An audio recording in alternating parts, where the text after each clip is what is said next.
எல்லாருக்கும் வணக்கம். என்னுடைய ராதா ராமராவ் சேனலுக்கு உங்கள் எல்லாரையும் வெல்கம் பண்ணுறேன். கத்திரிக்காய் பிடிக்காதவங்களே இருக்க முடியாது.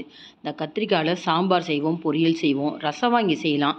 இது கூட ஏதாவது ஒரு தானியம், அது பார்த்திங்கன்னா கொண்டக்கல்லையாக இருக்கலாம், இல்லைனா மொச்சையாக இருக்கலாம். இப்போ நான் கருப்பு கொண்டக்கல்லையை எடுத்து செய்ய போகிறேன். இதே மாதிரி கத்திரிக்காய் போலேயே நீங்கள் புடலங்காய், பூசணிக்காய், வாழைக்காய் இதெல்லாம் வச்சு ரசவாங்கி பண்ணலாம்.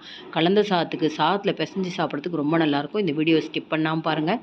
இந்த வீடியோ பார்க்குறதுக்கு முன்னாடி இது வரைக்கும் என்னோட சேனலுக்கு சப்ஸ்கிரைப் பண்ணாத வியூவர்ஸ் உடனே சப்ஸ்கிரைப் பண்ணி எனக்கு எப்போதுமே சப்போர்ட் பண்ணிகிட்டே இருங்க. இந்த கத்திரிக்காய் ரசவாங்கி செய்கிறதுக்கு 1/2 கிலோ நான் கத்திரிக்காய் எடுத்திருக்கேன். நீங்கள் எந்த விதமான கத்திரிக்காயும் எடுத்துக்கலாம். வெறும் கத்திரிக்காய் மட்டும் சேர்த்து ரசவாங்கி பண்ணாமல் மொச்சையோ இல்லை கருப்பு கொண்டக்கல்லையோ சேர்த்துக்கலாம். நான் முத நாளே ஊற வச்சு குக்கரில் தண்ணி விட்டு நல்லா வேக வச்ச கொண்டக்கல்லை ஒரு கைப்பிடி எடுத்திருக்கேன். இப்போ முதல்ல ரசவாங்கிக்கு வறுத்துக்கலாம். 2 டீஸ்பூன் எண்ணெய் சேர்த்துக்கலாம். நல்லா பீசி பெருங்காயம் சின்ன க்யூபாக 2 எடுத்திருக்கேன், அதையும் பொரி எடுத்துக்கலாம். இது கூட பார்த்திங்கன்னா கடலைப்பருப்பு, உளுத்தம்பருப்பு, மல்லி இதுதான் சேர்க்கணும். கடலைப்பருப்பு உளுத்தம்பருப்புலாம் எந்தளவுக்கு நிறைய சேர்க்குறோமோ நல்லா திக்காக இருக்கும். சாம்பார் மாதிரி இருக்கக்கூடாது, நல்லா கொஞ்சம் திக்காக இருக்கணும். அதனால் நல்லா 1/2 டீஸ்பூன் கடலைப்பருப்பு, 1/2 டீஸ்பூன் உளுத்தம்பருப்பு, அதே அளவுக்கு மல்லி எடுத்திருக்கேன். அடுத்தது காரத்துக்கு மிளகாய். காரங்கிறது ரொம்ப காரமாக வேணும்னா மிளகாய் அதிகமாக சேர்த்துக்கோங்க. நான் கரெக்டாக இருக்கணும், ஏன்னா திக்காக இருக்கிறப்போ உங்களுக்கு பிசைஞ்சு சாப்பிட்றப்ப அதிக காரம் இருக்கக்கூடாது. அதனால் 5-6 மிளகாய் எடுத்திருக்கேன். நல்லா ஒரு கைப்பிடி அளவுக்கு தேங்காய் துருவல். நல்லா தேங்காய் நிறைய சேர்க்கணும். சேர்த்துட்டு நல்லா இந்த வாணலி சூடு இருக்கிறப்பே நல்லா வறுத்துக்கலாம். ரொம்ப கோல்டன் ப்ரௌன் கலர் வரணுன்ற அவசியம் இல்லை. அந்த சூட்டில் வச்சாலே உங்களுக்கு லேசாக நிறம் மாற ஆரம்பிச்சிடும். அடுப்பை நிறுத்திடலாம். நம்ம தட்டில் மாற்றாமல் அந்த சூட்லேயே இருக்கட்டும். அடுத்தது கத்திரிக்காய் நறுக்கிக்கலாம். கத்திரிக்காய் நான் சின்னதாக நறுக்கிக்க போகிறேன். சில பேர் நீளமாக நறுக்குவாங்க. நறுக்கிறதும் உங்கள் விருப்பம். கத்திரிக்காய் எடுத்துக்கிறது எப்படி உங்கள் விருப்பமோ அதே மாதிரி நறுக்கிறதும் நீங்கள் எப்படி வேணால் நறுக்கலாம்.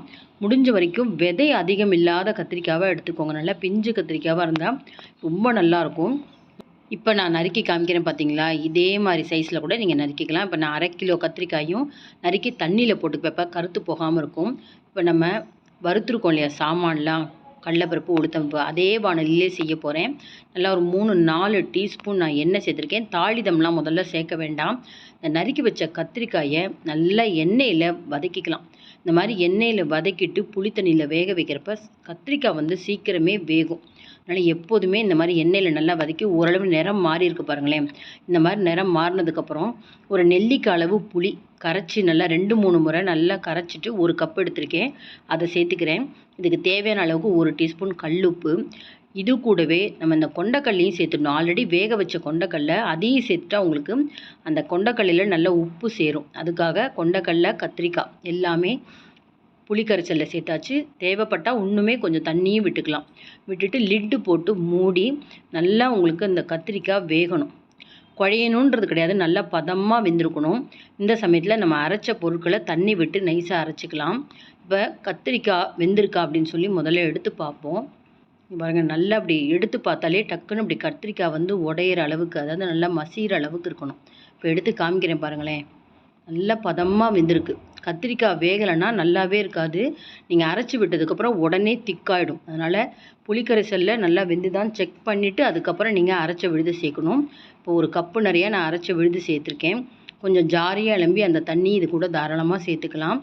அரைச்ச விழுதையும் இந்த கத்திரிக்காயோட சேர்த்துட்டு ஒரு 2-3 நிமிஷம் நம்ம லிட்டு போட்டு மூடி நல்லா கொதிக்க விடணும். இதுக்கு பார்த்திங்கன்னா ஒரு 2 கைப்பிடி அளவுக்கு துவரம்பருப்பு, அதை நல்லா குக்கரில் வேக வச்சுருக்கேன். மஞ்சப்பொடி போட்டு நல்லா குழைய வேக வச்சுருக்கேன். இந்த பருப்பை நம்ம சேர்த்துக்க போகிறோம். பார்த்திங்கன்னா பார்க்குறதுக்கு இது சாம்பார் மாதிரி இருந்தாலும் ஆனால் நம்ம ரொம்ப திக்காக செய்யணும்.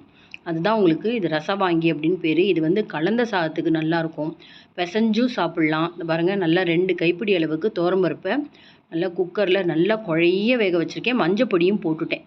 அதனால தான் நான் வறுக்கிற பொருட்கள்லையோ இல்லைனா புளி தண்ணி வேக வைக்கிறப்பையோ நான் மஞ்சள் சேர்க்கலை. எப்போதுமே பருப்போடு மஞ்சள் சேர்த்துக்கோங்க. அப்போ தான் நல்லாயிருக்கும், உங்களுக்கு பார்க்குறதுக்கும் நல்லாயிருக்கும். நல்லா அந்த பருப்பையும் சேர்த்து நல்லா மிக்ஸ் பண்ணிவிடுங்க. இதையும் சேர்த்து ஒரு 2 நிமிஷம் கொதிக்கட்டும். எல்லாமே சிம் ஃப்ளேமில் வச்சுக்கோங்க, இல்லைனா சட்டுன்னு அடி பிடிச்சி போயிடும். நல்லா அந்த மாதிரி கிளறி விட்டுட்டு 2 நிமிஷம் கொதிச்சதுக்கப்புறம் கடைசியாக நம்ம இதுக்கு ஒரு தாளிதம் கொடுப்போம். எப்போதுமே தாளிதத்தை முதல்ல சேர்க்காதீங்க. கத்திரிக்காய் வதக்க மட்டும் கொஞ்சம் நம்ம எண்ணெய் எடுத்துகிட்டு இருக்கோம். இப்போ ஒரு 2 டீஸ்பூன் நான் எண்ணெய் சேர்த்துருக்கேன். கடுகு, கொஞ்சம் உளுத்தம்பருப்பு, கருவேப்பிலை நிறைய இதில் சேர்த்துட்டா வாசனையாக இருக்கும். அதனால் தாளிதத்தோடு நான் கருவேப்பிலை சேர்த்துக்கிறேன். இந்த மாதிரி கருவேப்பிலை சேர்த்து நல்லா பொரியட்டும். பொரிஞ்சதுக்கப்புறம் இந்த ரசவாங்கியில் சேர்த்துருங்க. அருமையாக இருக்கும். நான் சொன்ன மாதிரியே கலந்த சாதம், அதே போல் சாதத்துக்கு பசஞ்சு சாப்பிட்டா தயிர் சாதத்துக்கு ரொம்ப நல்லாயிருக்கும். அவசியம் ட்ரை பண்ணி பாருங்கள். இந்த வீடியோ பிடிச்சிருந்தா லைக்ஸ் கொடுங்க. கமெண்ட் பாக்ஸில் உங்கள் கமெண்ட்ஸ் போடுங்க. ஃப்ரெண்ட்ஸ் அண்ட் ரிலேட்டிவ்ஸ்க்கு வீடியோவை ஷேர் பண்ணுங்கள். இது வரைக்கும் என்னோடய சேனலுக்கு சப்ஸ்கிரைப் பண்ணாத வீவர்ஸ் உடனே சப்ஸ்கிரைப் பண்ணி எனக்கு எப்போதும் சப்போர்ட் பண்ணுங்கள். ஒரு இன்ட்ரெஸ்டிங்கான வீடியோஸில் பார்ப்போம். Thank you viewers.